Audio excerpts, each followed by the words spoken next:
그래서 지난주에 얘기했던 게 뭐 인터넷 역사 간략하게 얘기했었고, 그리고 지난주 목요일 날 이제 앞으로 배울 내용들에 대한 뭐 오버뷰나 좀 준비 운동으로서 뭐 여러 가지 얘기를 했었는데, 그 중에서 가장 중요했던 건 어떻게 보면 인터넷에서 제공하는 그 전송 서비스가 현재 두 가지 있다는 얘기를 했었고, 그 두 가지는 TCP와 UDP라는 얘기를 했었어요. 그래서 TCP는 뭐 신뢰성 있고 뭐 다양한 좋은 일을 해주는 그런 서비스였고, UDP라는 애는 뭐 아무것도 안 해주는 그런 애였지. 그래서 그런 게 있었고, 그리고 현재 인터넷은 패킷 기반의 전송 방식을 사용한다고 했어요. 그래서 패킷 기반이라는 거는 사용자가 보내는 데이터가 한 묶음 단위로, 패킷이라는 한 묶음 단위로 이렇게 이동한다고 했어. 그래서 패킷이라는 건 결국에는 그 비트들의 집합인데, 이 비트들은 패킷이라고 묶여진 이 비트들은 출발지에서부터 목적지까지 라우터를 거치면서 항상 한 묶음으로 같이 다닌다고 했어요. 자, 그래서 이런 패킷들이 중간에 라우터들을 거쳐서 가는데, 라우터에서 패킷을 받아서 알맞은 방향으로 보내주기 때문에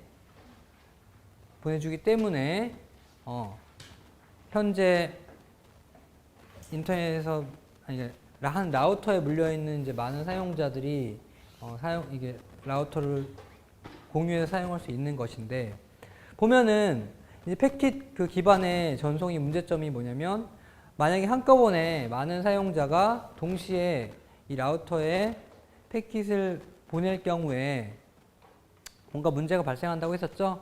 그래서 라우터가 아웃고잉 엣지로 뿜어낼 수 있는 양보다 더 많은 패킷이 들어오게 되면 어쩔 수 없이 여기 Q라는 공간에 뭔가 이제 패킷이 쌓이게 된다고 했어. 그랬죠? 그래서 패킷이 쌓이게 되면 그게 이제 딜레이, 지연이 생기는 거고, 쌓이다가 이 패킷이 넘치게 되면, 즉 이 Q라는 버퍼 공간보다 들어오는 패킷 수가 더 많아 버리면 결국에는 걔네들은 담을 수가 없잖아. 그렇죠? 그런 애들이 결국 드라이브 돼서 데이터 패킷 유실이 일어난다고 했어요. 그래서 현재 인터넷에서 패킷 유실 손실은 90% 이상 이 라우터의 Q에서 발생하게 되고, 이런 링크에서는 거의 일어나지 않는다고 얘기를 했어요. 그런 얘기를 했었고, 또 중요한 얘기로 라우터에서 패킷이 거쳐갈 때 생기는 딜레이에 대해서 얘기했었지. 그래서 총 4가지 그 딜레이로 우리가 분류를 할 수 있다고 했어요. 라우터에서 패킷을 처음 받았을 때 이 패킷을 검사하는 데 걸리는 시간, 프로세싱 딜레이 얘기했었고, 그리고 패킷을 검사한다는 얘기는 얘 목적지, 최종 목적지가 어딘지, 이 최종 목적지로 가기 위해서는 다음 라우터는 어떤 애로 보내야 되는지 그런 걸 한다는 거야. 그래서 그 목적지에 맞는 아웃고잉 링크에 해당하는 버퍼로 이제 저장을 시키는데, 만약에 그 버퍼 Q 안에 이미 들어있는 애가 있으면 기다려야 된다고 했어요. 앞에 나올 때까지. 그 시간이 큐잉 딜레이. 그리고 큐에서 기다리다가 제일 앞에 나와서 이제 전송이 돼야 되는데, 그 패킷이 온전하게, 하나의 패킷이 온전하게 링크로 다 뿜어져 나갈 때까지 걸린 시간이 트랜스미션 딜레이. 그리고 패킷이 링크에 올라와서 다음 라우터까지 도달할 때까지 걸린 시간이 트랜스미션 딜레이 얘기했어요. 프로파게이션 딜레이. 이렇게 4가지로 나눠질 수 있다는 얘기를 했었고, 자, 그래서 이렇게 4가지 딜레이로 나눠질 수 있다고 했고, 여러분들이 아마 이제 홈워크 1 하다 보면 이런 문제가 나오지. 그래서 이런 문제가 뭐냐면, 그냥 이제 라우터에서 생기는 패킷이 거쳐가면서 생기는 딜레이를 그냥 뭐 고속도로 상황에 이제 비유해가지고 해놓은 건데, 100% 이제 뭐 매칭이 되진 않지만 그냥 이렇게 비유를 들어 해놓은 거야. 결국에 뭐냐면, 차량 10대가 항상 한꺼번에 다녀야 되는 상황이고, 그러니까 뭐 수행원들인가 봐. 항상 한꺼번에 다녀야 된대. 그러니까 이거는 패킷이랑 유사한 거야. 패킷. 그러니까 차량 한 대 한 대는 비트고, 이 차량 10대 한꺼번에 묶여 있는 게 패킷인 거죠. 그래서 10비트짜리 패킷이라고 보면 돼요. 이런 상황이고, 중간에 톨게이트가 하나, 두 개 있고, 이걸 뭐 라우터라고 보면 되고, 얘네들 사이에 이제 거리는 이렇게 돼 있다. 그래서 차량 한 대가 진행하는 속도는 시속 뭐 100km래. 요거는 뭐냐면 이제 프로파게이션 딜레이라고 보면 돼요. 프로파게이션 딜레이. 그리고 톨게이트는 차량 한 대 요거 딱 이렇게 여기서 차량 한 대가 딱 넘어가는데 12초 걸린다. 이거는 저기 트랜스미션 타임이라고 보면 돼요. 그래서 여기서 물어보는 게 뭐냐면 여기 이제 10비트짜리 패킷이 여기서 있다가 두 번째 라우터까지 도달할 때까지 걸리는 시간이 얼마냐 이거 물어본 건데 여기는 보니까 프로세싱 뭐 딜레이나 큐잉 딜레이는 없는 것 같아. 없는 것 같고 트랜스미션 딜레이와 프로파게이션 딜레이만 있는 것 같은데 봅시다. 이 전체 10개의 차량이 이 톨게이트를 통과할 때까지 걸리는 시간이 12 곱하기 10대니까 120초죠? 그렇지? 120초 이후에 딱 여기 톨게이트를 딱 지나게 되고 그리고 마지막 차량이 여기 톨게이트 여기까지 딱 도착할 때까지 걸리는 시간 계산하면 되지? 그 시간이 각 시속 100km로 달리니까 1시간 뒤에 도착할 거냐. 그렇죠? 그래서 처음에 120초 2분 더하기 60분에서 뭐 62분 후면 여기 다 이렇게 온다. 요 얘기인데 여기서 중요한 건 뭐 이런 숫자가 아니라 이거야. 뭐냐면 자, 요 상황에서 12초 뒤의 상황이 어떻게 돼? 12초 뒤면 첫 번째 차량, 첫 번째 비트는 이미 통과했지. 통과했다고. 그래서 링크를 뿜어져 나갔다고. 첫 번째 비트는. 그런데 요즘 프로파게이션 딜레이가 이렇게 돼 있는데 실제로 그 비트의 프로파게이션 딜레이는 빛의 속도죠. 빛의 속도잖아. 그러니까 요 링크를 뿜어져 나오면 거의 그냥 여기 링크를 뿜어져 나온 순간 여기 도착한다고 보면 돼. 그렇지? 그렇잖아. 그러니까 실제로 패킷이 이제 라우터로 지나가는 상황을 보게 되면 앞부분에 있는 패킷들은 여기 딱 링크에 뿜어져 나오자마자 빛의 속도로 여기 딱 도달한다고. 그러니까 패킷들의 앞부분들은 이미 여기 도달해 있고 나머지 부분들은 아직 이전 라우터에 있는 상황이야. 이해돼요? 그런데 이게 물 흐르듯이 쭉 이렇게 진행되는 게 아니라 이 패킷의 앞부분이 여기 도달했어도 더 이상 진행되는 게 아니라 모든 부분이 올 때까지 기다린다고. 기다렸다가 다 패킷이 완전체가 된 후에 진행하는 거예요. 그게 패킷 스위칭이야. 이해되죠? 그러니까 패킷은 한 묶음으로 가야 된다고. 앞부분 일부분이 이미 다른 라우터 도달했다고 해서 그게 진행되면 안 되고 뒤에 애들이 다 도달할 때까지 기다려야 된다고. 이게 패킷 스위칭이에요. 그래서 오늘부터 해서 애플리케이션 레이어에 대해서 한 주 반 정도 얘기를 할 거야.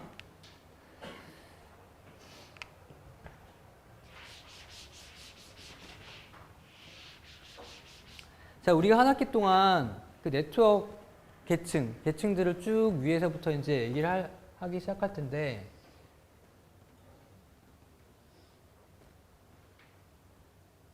이제 뭐 이런 계층 그림은 이제 하도 많이 볼 테니까 뭐 굳이 외울 필요 없어서 그냥 외워지게 될 거야. 이제 제일 위에 애플리케이션 계층이 있고, 그 밑에 이제 트랜스포트 계층이 있고, 그 밑에 네트워크 계층이 있고, 그 밑에 링크 계층이 있고, 제일 밑에 피지컬 레이어 이렇게 있어요. 우리는 위에서부터 차례차례 이제 내려오기 시작할 거야. 그래서 애플리케이션 레이어 한 다음 주 정도까지 얘기하고 그 다음에 트랜스포트 레이어 3주 정도 얘기하고 중간고사 보고 네트워크 레이어 얘기하고 링크 레이어 얘기하고 쭉 갈 건데 애플리케이션 레이어는 워낙 이제 우리가 친숙하니까 사실 어려운 얘기는 없을 거라고. 그래서 이제 얘부터 시작하는 거고. 여기는 이제 모르는 이제 얘기들 많이 이제 있어요. 근데 각 레이어라는 건 뭐냐면 그냥 우리가 그 개념적으로 이제 나눠 놓은 거고 실제로 이 각 계층 안에는 다양한 프로토콜이 존재한다고. 뭐 많아. 뭐 애플리케이션 레이어만 봐도 뭐 HTTP, 뭐 FTP 많다고. 뭐 이메일하는 SMTP 뭐 이런 되게 많고 여기도 많아요. 근데 우리가 이제 앞으로 볼 것들은 각 계층에서 굵직굵직한 프로토콜들 이제 몇 개씩 볼 거야. 그래서 여기서 이제 제일 유명한 게 뭐 HTTP 이런 애도 있고 여기서 제일 유명한 거 뭐겠어? TCP 그리고 뭐 UDP라는 애도 있고 얘가 제일 중요하고 유명하고 이 네트워크 레이어에서는 누가 제일 유명해? IP 프로토콜 IP라는 애가 제일 유명하고 제일 중요하고 그다음에 링크 레이어에서는 유명한 애들이 좀 몇 개 있어. 우리가 흔히 와이파이라고 불리는 802.11 와이파이 그다음에 뭐 LTE 그다음에 유선 이더넷 3G 뭐 이런 거 많다고. 그래서 뭐 이런 얘기들을 앞으로 쭉 할 거고 그래서 이번 시간에는 HTTP 얘기하고 뭐 다음 시간까지 같이 얘기를 할게요. 네, 뭐 네트워크 애플리케이션들 그냥 애플리케이션이야. 애플리케이션이니까 그냥 프로그램이지. 여러분들 프로그램 많이 코딩해 봤잖아요. 그렇지. 예를 들면 뭐 C 프로그램이다 해가지고 어떻게 컴파일 하죠. 컴파일하면 뭐 그 실행 파일 나오잖아. 실행 파일 딱 실행시키면 어떻게 돼? 그게 프로세스로 땅 되는 거지. 그래서 프로세스가 이제 막 뭐 일을 하고 하는 거잖아. OS 배웠죠? 프로세스라고 프로세스. 그러니까 결국에는 이게 뭐야? 여기 있는 게 뭐냐면 그냥 프로세스야 프로세스. 네트워크 기능이 있는 프로세스들이라고. 가장 흔한 프로세스가 웹브라우저. 웹브라우저 그냥 네트워크 기능이 있는 프로세스라고. 다 프로세스들이야. 그런 얘기를 할 거예요. 그래서 결국 여러분들이 뭐 이제 우리 전공 컴퓨터공학 전공이니까 단순히 이제 사용하는 걸 넘어서 이제 네트워크 이런 프로세스, 이 프로그램들을 여러분들이 이제 실제로 코딩하고 만들고 할 거라고. 근데 만들고 하는데 실제로 이제 우리 이 사이에 라우터들이 이제 있다는 사실은 이제는 인지하기 시작하지만 실제로 여러분들이 이 네트워크 애플리케이션 프로그램을 코딩할 때는 얘네들 신경 쓸 필요가 전혀 없다고. 얘네들의 존재를 신경 쓸 필요가 전혀 없어. 우리는 단순히 반대편에 있는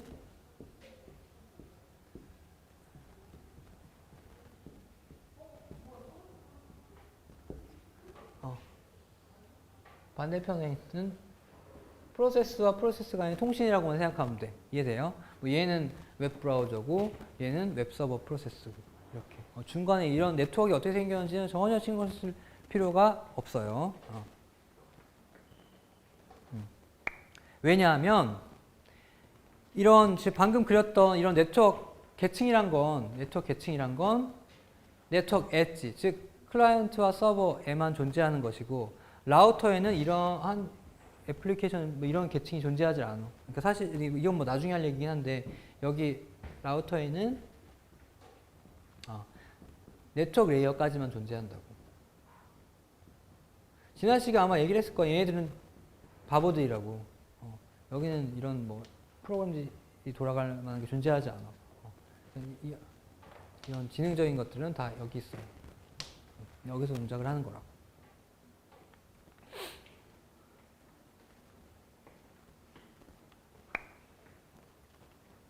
근데 뭐 미리 이제 얘기를 해주면, 그러니까 지금 탑다운 방식으로 애플리케이션 레이어부터 얘기를 하는데, 이게 얘기를 하면 이제 물론 장점이 여러분들이랑 친숙한 거 먼저 얘기하니까 뭐 이제 부담이 없는 측면이 있는데 이제 그 반대급부로 단점이 뭐냐면 사실은 이거 얘기를 하려면 어쩔 수 없이 얘가 서비스를 제공받는 그러니까 트랜스포트 뭐 TCP에 대한 얘기를 안 할 수가 없다. 근데 TCP 얘기를 우리가 지금 이후에 할 거잖아. 그렇기 때문에 지금 예를 들면 애플리케이션 얘기를 하면서 뭐 IP 주소니 뭐 TCP니 이런 얘기가 슬쩍슬쩍 나오는데 현재로서는 여러분들 그렇게만 받아들여요. 아, 뭐 그런 게 있구나 이렇게 받아들이라고. 왜냐면 아직 안 배웠으니까. 근데 어쩔 수 없이 지금 얘기가 나올 수밖에 없어. 얘가 애플리케이션이라는 게 트랜스포터 이런 기반으로 하고 있기 때문에 뭐 그래서 뭐 IP니 TCP 이런 얘기가 나와도 여러분들이 너무 이제 부담 갖지 말고 아, 뭐 나중에 또 자세히 배울 거구나 이렇게만 받아들이면 돼요. 자, 네트워크 애플리케이션이라는 거는 네트워크 에지에 있는 뭐 서버와 클라이언트에서 동작하는 건데 그럼 서버와 클라이언트를 좀 더 이제 얘기를 해보면 뭐 별거 아니야. 자, 서버와 클라이언트라는 건 클라이언트는 웹브라우저로 생각하면 되고 서버는 웹서버로 생각하면 돼. 그래서 서버는 항상 24시간 동작을 해야 되고 그것보다 더 중요한 얘기는 뭐냐면 서버는 여기 퍼머넌트한 IP 주소를 가져야 돼. 뭐 IP 주소는 뭐 그냥 넘어가고 이렇게 할게요. 네트워크상 인터넷상에 존재하는 모든 컴퓨터들은 각자의 주소를 가지고 있어야 돼. 근데 그게 IP 주소래. 그 정도로만 알고 있어. 자세한 얘기는 이때 한 달 뒤에 얘기할 테니까. 우선 각 컴퓨터 인터넷상에 존재하는 각 컴퓨터는 자기의 주소를 가지고 있어야 되는데 그 주소가 IP 주소래. 그러니까 IP 주소는 그냥 컴퓨터를 지칭하는 거래. 이렇게 알고 있어. 근데 그 중에서 서버는 퍼머넌트 한 IP 주소를 갖고 있어야 된대요. 즉 바뀌지 않고 고정된 IP 주소를 갖고 있어야 되고 반대로 클라이언트는 IP 주소를 갖고 있대 막 그게 고정되지 않아도 된다는 얘기야. 그 이유는 당연하겠지. 아니 이게 서버에 주소가 고정돼 있어야지 사람들이 찾아갈 거 아니야. 그렇지? 제가 이 수업 이제 강사인데 여러분들이 그 질문하러 올 거 아니야. 뭐 저기 오피스 아워 때. 제가 항상 3공학관 401호에 고정되게 있어야지 찾아오지. 매일 제가 있는 위치가 바뀌어봐. 어떻게 찾아오겠어? 안 되지? 그러니까 여러분들은 클라이언트고 난 서버인데 최소한 내 연구실 항상 고정돼 있어야지 찾아올 거 아니야. 그 개념이에요. 그 개념이라고. 자, 결국에는 클라이언트 프로세스와 서버 프로세스와의 의사소통, 통신이라고 했어요. 즉 프로세스와 프로세스 사이의 통신인데 여러분도 OS나 시스템 프로그래밍 배울 때 인터프로세스 커뮤니케이션이란 거 들어봤지? IPC라고 프로세스들 사이의 통신. 아니 그러니까 뭐 컴퓨터가 있는데 프로세스가 뭐 여러 개 돌고 있다. 그럼 얘들 사이에 뭔가 데이터 주고받을 일이 있을 거 아니야. 그렇지? 얘기 들어봤지? 뭐 파이프라든지 뭐 이렇게 해서 막 데이터 주고받고 하잖아. 그래서 프로세스들 사이의 통신, 인터프로세스 커뮤니케이션을 위해서 OS가 시스템 콜들, 즉 인터페이스를 만들어놨다고. 만들어놨어요.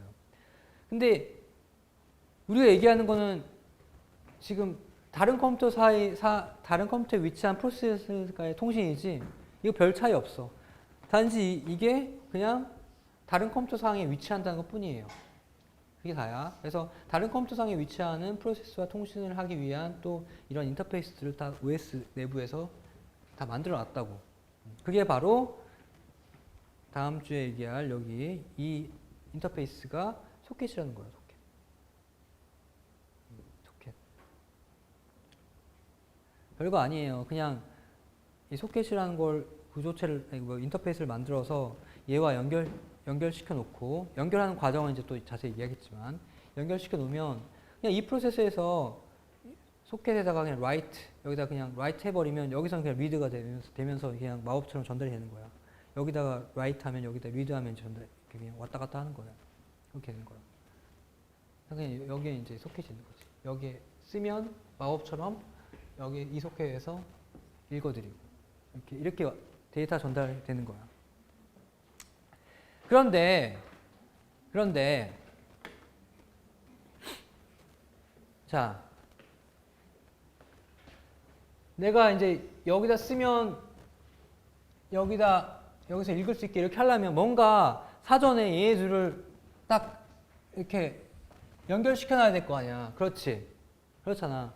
그럼 연결시키려면 최소한 내가 이 프로세스인데 저 프로세스에 해당하는 이 소켓이랑 연결하고 싶다는 의사 표현을 해야 될 거 아니에요. 그렇죠? 그러니까 즉 저 소켓의 주소를 알아야 된다고. 주소를 알아야지 내가 저 소켓이랑 뭔가를 해보지. 그래서 이 소켓을 인덱싱하는 이 소켓의 주소의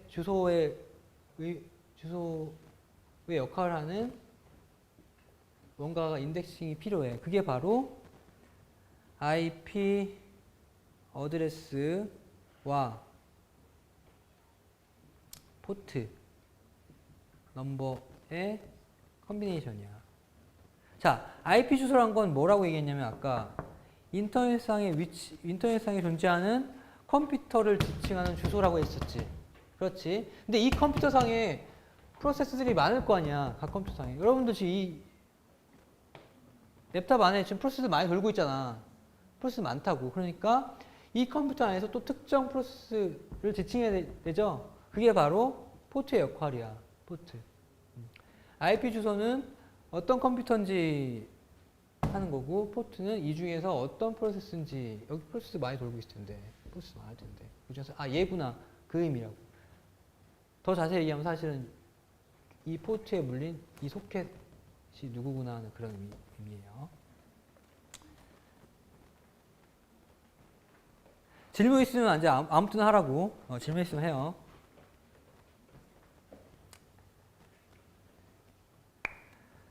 자, 그래서 다른 컴퓨터에 위치한 프로세스를 지칭하는 바로 인덱스가 IP 주소와 포트라고 했는데, 여러분들 이거 네트워킹 애플리케이션, 네트워킹 프로세스들 지금 다 실행되고 있죠, 여러분 컴퓨터에서. 뭐 가장 웹브라우저. 그래. 지금 웹브라우저 항상 쓰고 있잖아. 수업 중에도 쓰고 있잖아, 이거 웹브라우저. 그러면 수업 중에, 그러니까 웹브라우저를 결국에는 실행시키고, 웹브라우저 결국에는 다른 컴퓨터에 위치한 어떤 프로세스와 이제 연결된 상태잖아. 그렇지. 예를 들면 구글, 아니면 네이버. 연결된 상태인데, 그럼 여러분들이 예를 들면 네이버와 접속하고 싶다. 그러면은 네이버의 네이버 프로세스에 해당하는 요 소켓 새 주소를 여러분들이 입력해야지 여기 접속이 된다고. 어떻게 입력해? 웹브라우저 상에서? www.naver.com 이렇게 입력한다고. 그런데 실제로는 어떻게 입력해야 돼? 실제로는 네이버의 컴퓨터의 IP 주소와 네이버 그 웹 서버 프로세스가 돌고 있는 이 소켓에 해당하는 포트 넘버 80번. IP 주소 예를 들면 뭐 7.7.7.7 요걸 입력해야지 실제로 여기랑 연결되는데 사람들 외우기 싫잖아. 그렇지? 그래서 그냥 사람들을 위해서 그래 너희 그냥 그냥 알파벳으로 해라.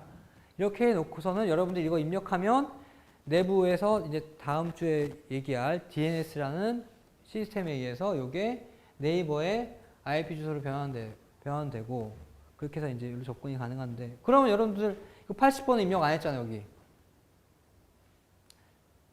원래 입력해야 되는데 그것도 아니요.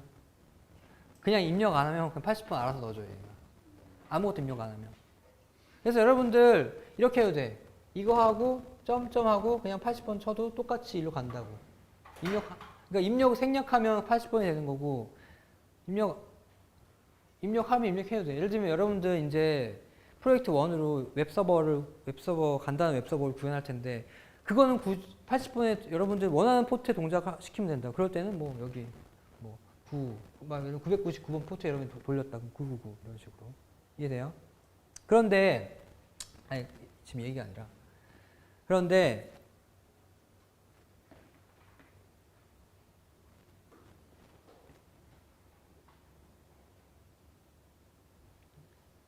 웹서버를 운영하는 거의 모든 서버들이 포트를 80번으로 쓰고 있어. 80번 쓰고 있다. 왜 그럴까? 그러니까 아마존이든 구글이든 페이스북이든 네이버든 다음이든 여러분이 알고 있는 그냥 모든 웹 서비스들이 그냥 80번 포트를 사용하고 있다고. 왜 그럴까? 여기서 질문이 왜 80번인가가 질문이 아니라 왜 공통된 포트를 쓸까요? 그러니까 같은 프로토콜 쓰는데 또 그러니까 틀린 말은 아니야. 근데 더 중요한 거. 그러니까 같은 얘기인데, 그러니까 답이 맞는 답이라고 맞는 답인데 더 직관적으로 얘기하면 뭐냐면 아까 서버는 어떻게 해야 돼? 서버는 어때야 돼? 24시간 켜져 있어야 되고 그 다음에 뭐가 항상 일정해야 돼? 굳이 IP 어드레스가 아니라 걔 주소가 일정해야 되지. 걔 주소는 변하면 안 된다고 사람들이 찾아갈 수 있게. 그런데 네이버든 다음이든 걔네들의 주소는 각각 틀리지. 그래서 그 주소를 찾아주는 게 주소를 해석해 주는 게 누구야? DNS지. DNS는 단순히 IP 주소만 번역해 준다고. 근데 포트 넘버까지 우리 필요한데 포트 넘버가 또 네이버 막 다음 이런 다 틀려봐. 그럼 얼마나 귀찮아. 야, 포트 넘버는 그래서 동일하게 쓰자 이거야. 그러니까 최소한 컴퓨터 네트워크 가르치는 교수는 한양대학교, 고려대 다 다른 데 있어도 괜찮지만 최소한 거기에서 3공학관 401호라는 방에 있으라 이거야. 찾아가기 쉽게. 이해돼요? 이해돼? 그거야.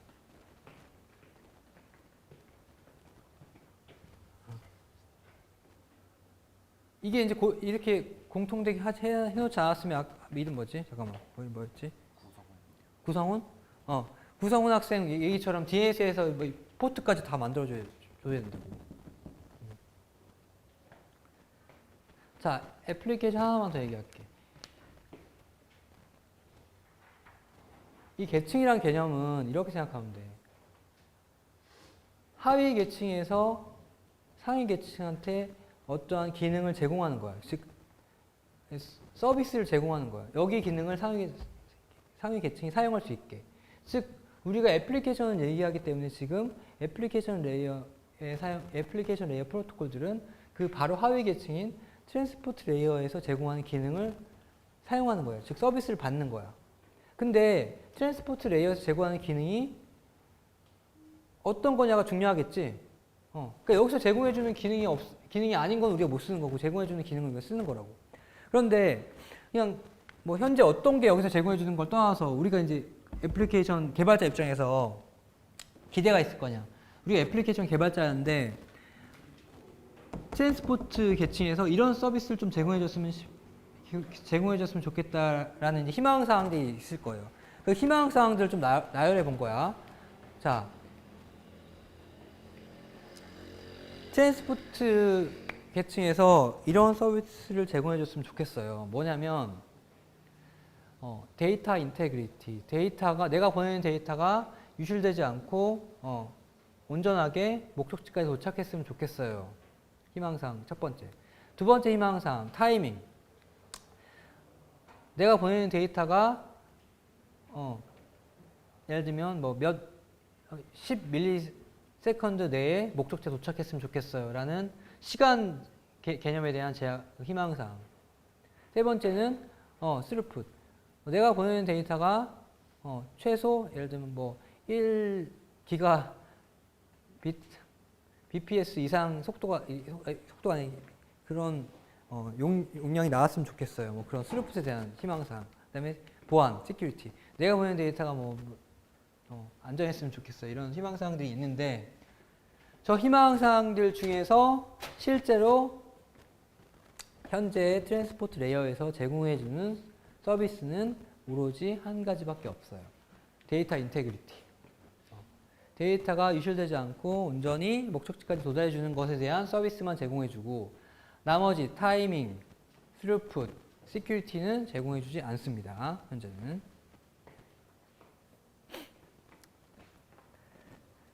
그래서 이 기능을 TCP라는 프로토콜이 제공을 해주고 UDP는 또 그마저도 제공 안 해줘요. 현재 그런 상황이야. 그래서 만약에 이런 기능이 필요하다, 타이밍이든지 스루풋, 뭐 시큐리티가 필요하다. 현재는 여기서 안 해주니까 뭐 여기서 어떻게든지 지지고 해야지. 저런 기능을 위에서 만들어야지. 그래서 예를 들면 보안 같은 거 지금 여기서 안 해주니까 여기서 하고 있지? 난리치면서 막 지저분하잖아. 뭐 깔아라 하면서 지저분하게 되지. 어쨌든 뭐 이런 다른 이제 희망사항들을 생각하지 말고 우선은 현재 TCP에서는 데이터 인테그리티 정도만 보장해 서비스를 해준다. 얘기예요. 근데 결국 타이밍하고 스루아웃은 같은 이야기 아니에요? 스루풋? 네, 야, 타이밍이랑 스루풋이랑 같은 얘기가 아니냐라는 굉장히 자연스러운 질문이 나왔는데 그게 같은 얘기일까? 그러니까 둘이 물론 밀접하게 연관돼 있긴 해. 근데 타이밍이란 거는 내가 보낸 패킷이 예를 들면 어떤 딱 아주 스트릭트한 시간 범위 안에 도착해야 되는 이 얘기고 스루풋이라는 거는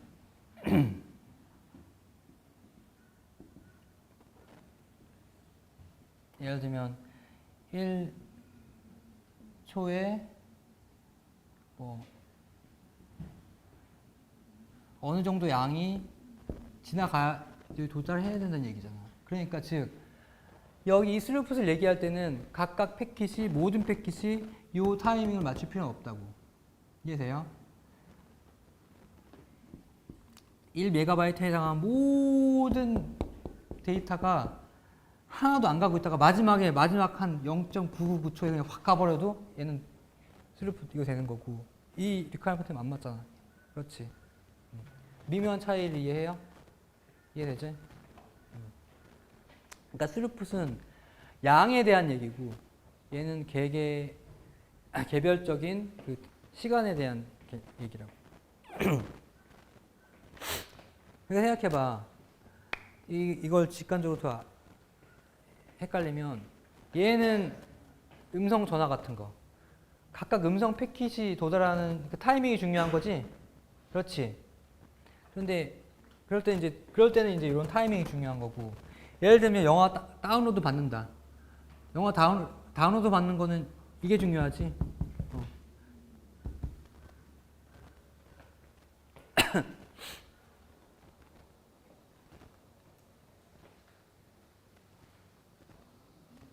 네, 그래서 뭐 여기 뭐 간단한 슬라이드로 뭘 이제 보여줬냐면 뭐 그냥 유명한 애플리케이션들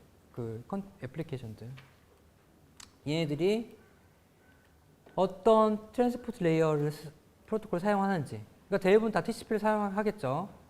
그렇고 유명한 이런 애플리케이션들을 현재 구현하고 있는 실제 프로토콜들 적어놓은 거야. 이메일은 SMTP, 웹은 HTTP, 파일 트랜스퍼는 FTP 뭐 이렇게 적어놓은 거예요. 근데 이 중에서 가장 유명한 거는 현재 웹을 동작시키고 있는 HTTP라는 것이기 때문에 오늘 내일 해서 HTTP에 대해서 얘기를 할 거예요. HTTP. 자, HTTP 뭐의 약자죠?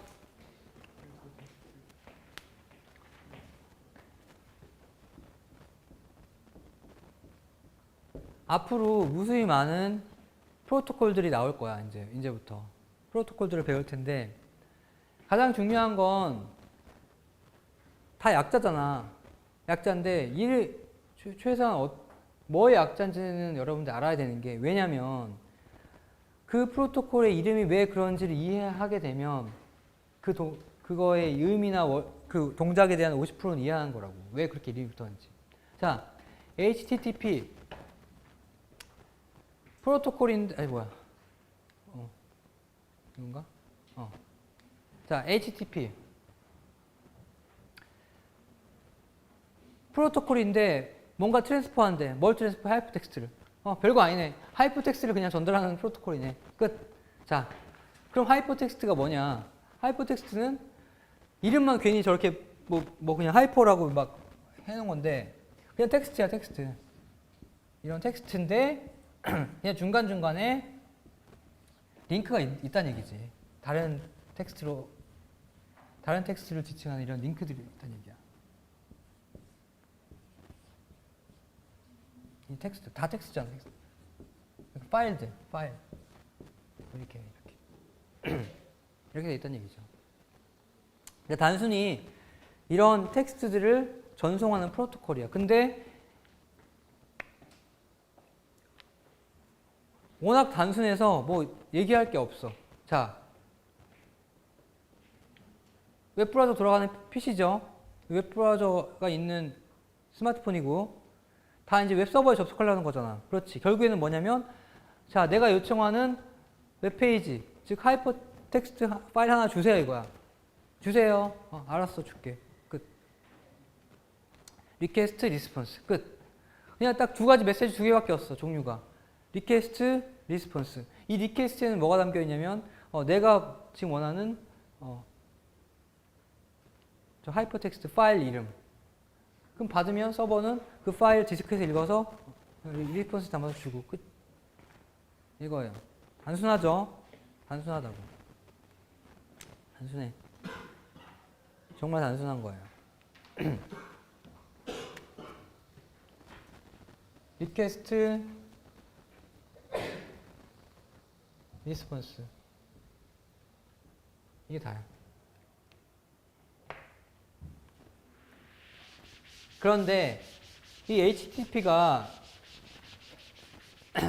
애플리케이션 레이어 프로토콜이기 때문에 당연히 이제 트랜스포트 레이어 서비스 사용하겠죠. 그 중에서도 TCP를 사용하겠지. 그렇지. TCP를 사용하기 때문에 얘 둘 사이에 이런 리퀘스트 리스폰스 메시지 이전에 TCP 커넥션이라는 걸 해줘야 된다고. 그러니까 지금 뭐 TCP 커넥션이니 뭐 이런 얘기는 그냥 깊이는 몰라. 그냥 이런 게 있다고만 생각하면 돼. 어차피 이때 배우니까. 근데 HTTP는 TCP 서비스를 사용한다. 그렇기 때문에 실제 이 HTTP 메시지가 교환되기 이전에 TCP 커넥션이라는 거를 생성해야 돼요. 그렇게 알아도 이렇게 알아주세요. 자, 그리고 HTTP의 또 하나 이제 특징이 HTTP가 TCP를 사용한다는 거는 이제 얘기했고 또 하나 특징이 뭐냐면 HTTP는 스테이트리스래. 스테이트리스가 무슨 뜻이냐면 스테이트가 없다는 얘기야. 상태가 없다는 얘기야. 뭔 얘기냐? 그냥 HTTP는 정말 단순해서 자 리퀘스트 들어오지? 그러면 난 단순히 그 리퀘스트에 해당하는 파일 디스크에서 읽어서 파일 리스폰스 담아서 보내주고 끝. 더 이상 기억 안 해. 요청 들어오면 그거 디스크 읽어서 담아서 보내고 난 다른 요청 또 처리하고 난 다른 요청 처리하고 그래. 전혀 상대방에 대한 상태를 기억하지 않아. 그게 특징이야. 그래요. 실제로 그래야 할 거고. 그렇습니다.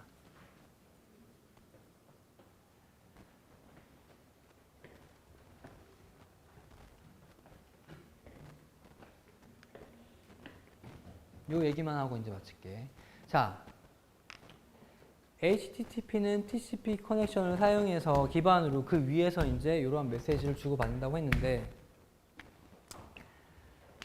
이 TCP 커넥션을 사용하는 방법에 따라서 두 가지 방식, 그러니까 HTTP가 이 TCP 커넥션을 사용하는 방식에 따라서 두 가지로 나누어져요.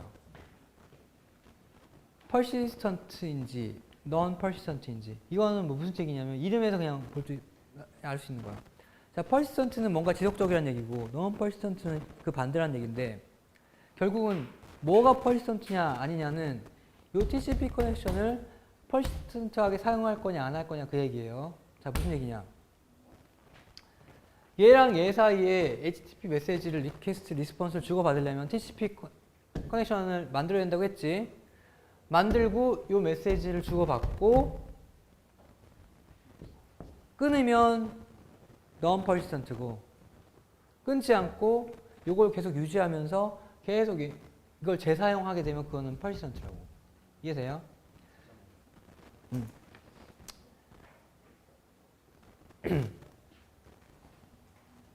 예를 들면 여기 웹브라우저가 웹서버한테 예를 들면 네이버야. 네이버 기사 그 웹페이지 하이퍼텍스트를 읽어오려고 하는데 그 하이퍼텍스트에는 그 웹페이지에는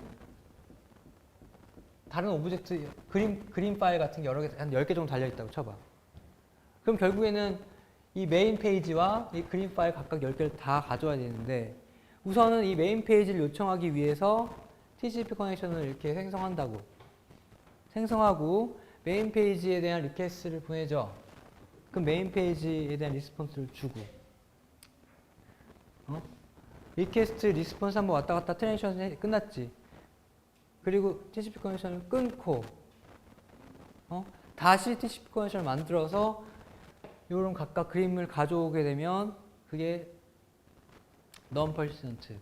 persistent는 이걸 계속 유지한다고. 이거 끊지 않고 유지한 상태로 이 TCP 커넥션을 사용해서 계속 사용해서 여기에 해당하는 그림 주고 계속 사용하는 거예요. 그게 persistent예요. 예를 들면 이제 웹브라우저를 켜고 요 여기 URL 있죠. sumschool.edu 이 서버에서 home.index라는 파일을 가져올 거야. 파일을 요청해서 가져와서 웹브라우저에서 디스플레이를 쭉 할 건데 요 하이퍼텍스트에는 요 오브젝트에는 10개의 그림 파일이 또 이렇게 레퍼런스가 돼 있대. 그냥 네이버 기사 같은 거 생각하면 돼. 기사 텍스트가 있고 거기에 이제 사진들 뭐 10개 정도 있나 보지. 10개 결국엔 또 읽어와야 된다는 얘기야. 자, 그러면 우선 웹브라우저에서 이 서버로 접속을 해서 TCP 커넥션을 만들어내죠. TCP 커넥션 연결해야 되지. 그래서 제일 처음에 TCP 커넥션 연결하는 그런 과정이 있다고. 이거는 여러분 지금 몰라도 돼요. 몰라도 되는데 우선 한번 뭔가 TCP 커넥션을 만드는 메시지가 왔다 갔다 한다고 생각하면 돼. 그래서 나 TCP 커넥션 너랑 연결하고 싶어. 그러면 알았어. 그래, 우리 TCP 커넥션 연결하자. 그래서 딱 연결되는 거야. 그럼 이 TCP 커넥션을 바탕으로 해서 이 위에서 실제 요 하이퍼텍스트 파일에 대한 리퀘스트가 이루어지는 거야. HTTP 리퀘스트. HTTP 리퀘스트. 나 저 home.index 파일 좀 줄래? 이렇게. 그러면 home.index 파일 알았어, 줄게. 하고 딱 보내는 거예요. 근데 지금 이게 뭐야? non-persistent 타입이지? 그러면 이제 어떻게 해야 돼? TCP 커넥션 끊는다고. 끊어. 그러면 딱 요 상태에서 요 클라이언트, 웹브라우저는 home.index 파일을 쭉 팔싱을 하지. 팔싱 한다고. 쭉 팔싱해 보면 여기 내가 파일 몇 개 더 가져와야 돼. home.index 파일 이렇게 생겼다고 했잖아. home.index 파일 이렇게 있으면 여기 10개 정도가 그림 파일이라고 이렇게 URL이 돼 있고. 여러분들 HTML 여기 이 파일 본 적 있지? HTML 본 적 있잖아. 여기 보면 다 텍스트인데 여기 특정 뭐 ref 해가지고 레퍼런스 돼 있을 거 아니야. 이거 결국 또 다 읽어서 가져와야지 서버에서.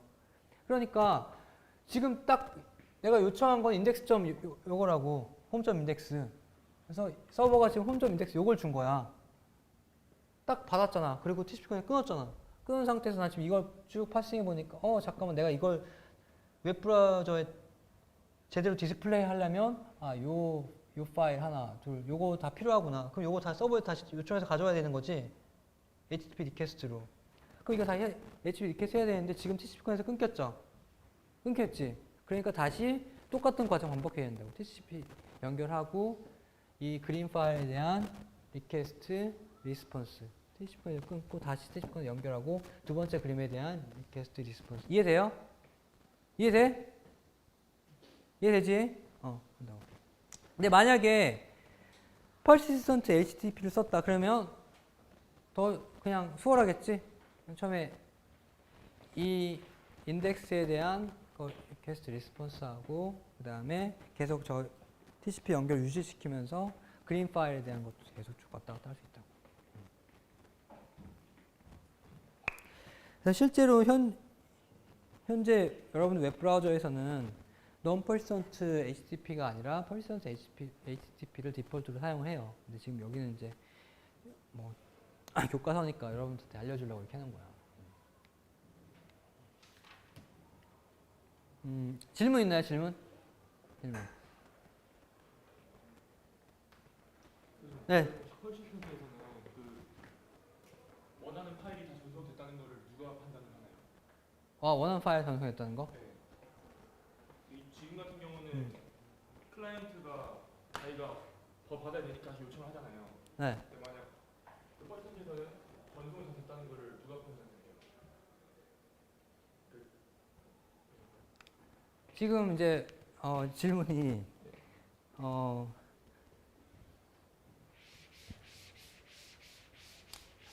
persistent나 non-persistent나 사실은 TCP 아니 HTTP의 개념에서만 봤을 때는 동일한 건데 차이는 그 저기 TCP 연결 자체를 다시 맞느냐 안 맞느냐 사실 그 차이거든요. 그래서 지금 질문이 뭐 이해는 되는 게 지금 약간 persistent와 non-persistent를 이제 자세히 이제 이해를 못해서 그런데 자 non-persistent 같은 경우에는 리퀘스트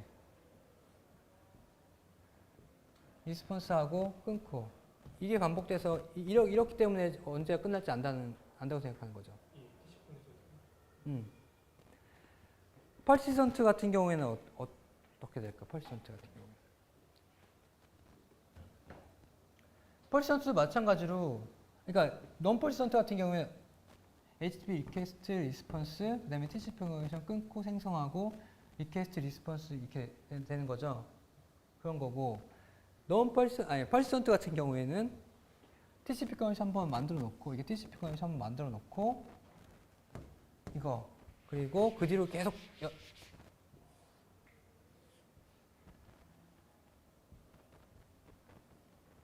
이거 계속 반복이라고. 그러니까 리퀘스트 보냈으면 리스폰스가 왔으니까 파일 받았는지 아는 거고 그 다음에 파일 받았으면 또 새로운 리퀘스트 보내고 받고 새로운 리퀘스트 보내고 받고 이렇게 하는 거야. 질문. 보면 여기 서버에서 네. 커넥션이 끊잖아요. TCP 커넥션을. 그렇죠? 네. 그러니까 이쪽 같은 경우는 네. 만약 그러니까 클라이언트가 요청을 보냈는데 그 TCP 커넥션을 먼저 끊는다고 그러잖아요. 지금 이게 그림 왜 질문이 나온지 알겠네.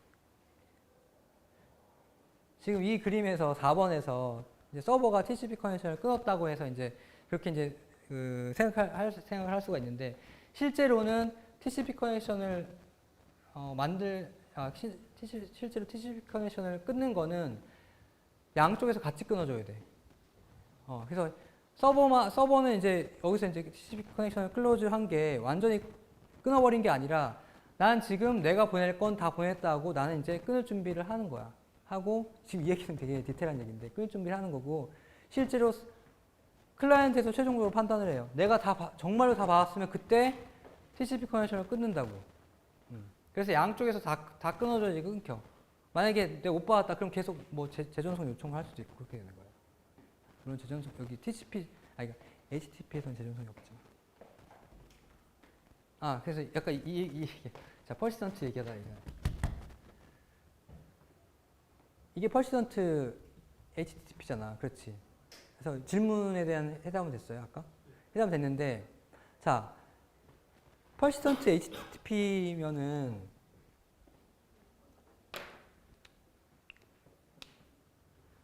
예를 들면 이 뭐 index.html 여기에 이제 텍스트 글이 있고 여기 예를 들면 뭐 그림이 한 4개 정도 있었다. 그러면 어떻게 하냐면 index.ht 처음에 이제 리퀘스트를 해서 index.html 가져오지.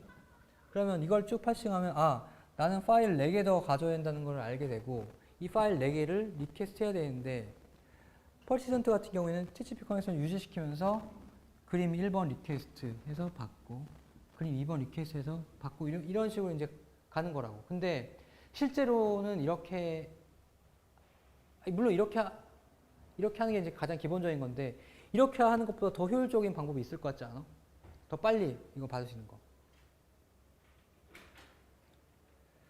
어차피 내가 그림 4개 요청할 거 알잖아. 그렇지? 그러니까 이렇게 하지 말고 한꺼번에 몰아서 하는 거. 어차피 나 이거 리퀘스트 4개 할 거잖아. 그렇지? 그러니까 HTTP 리퀘스트 4개를 연달아서 보내고 리스폰스도 연달아서 쭉 이렇게 받으면 4번 이거 안 해도 되겠죠? 그래서 실제로 이렇게 쓴다고. 파이프라인 방식으로. 그러니까 파이프라인과 퍼시스턴트 HTTP가 결합된 저런 방식을 쓴다고.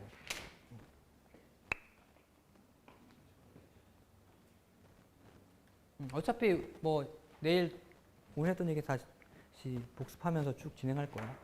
질문. 네, 수고했습니다.